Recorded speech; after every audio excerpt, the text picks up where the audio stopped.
नमस्कार मंडळी, कशा आहात? मजेत ना? मजेतच राहा.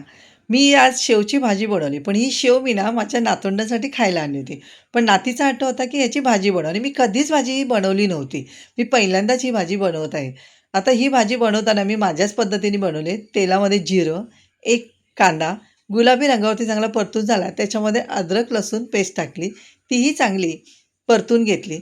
नंतर आपले बेसिक मसाले असतात ते हळद, लाल तिखट, धना पावडर चांगले तेलावरती मीडियम गॅसवरती चांगले परतून घेतले. त्यानंतर मी याच्यामध्ये एक मोठा चांगला टोमॅटो, मीठ हे सर्व परतून घेतलं. मीठ टाकल्यामुळे काय होतं टोमॅटो चांगला मेल्ट होतो. 5 मिनिटं चांगलं झाकण ठेवलं. छान अशी मेल्ट झाला टोमॅटो. टोमॅटो मेल्ट झाल्यानंतर अर्धा चमचा डाळीचं पीठ टाकलं. त्याच्यामध्ये काय होतं रस्सा आपला ग्रेव्ही आहे ती घट्टपणा येतो आणि वरून कोथिंबीर.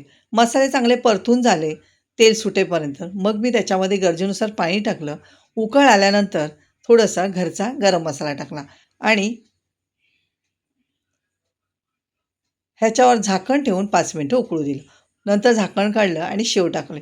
खरंच इतकी सुंदर आणि टेस्टी अशी भाजी तयार झाली.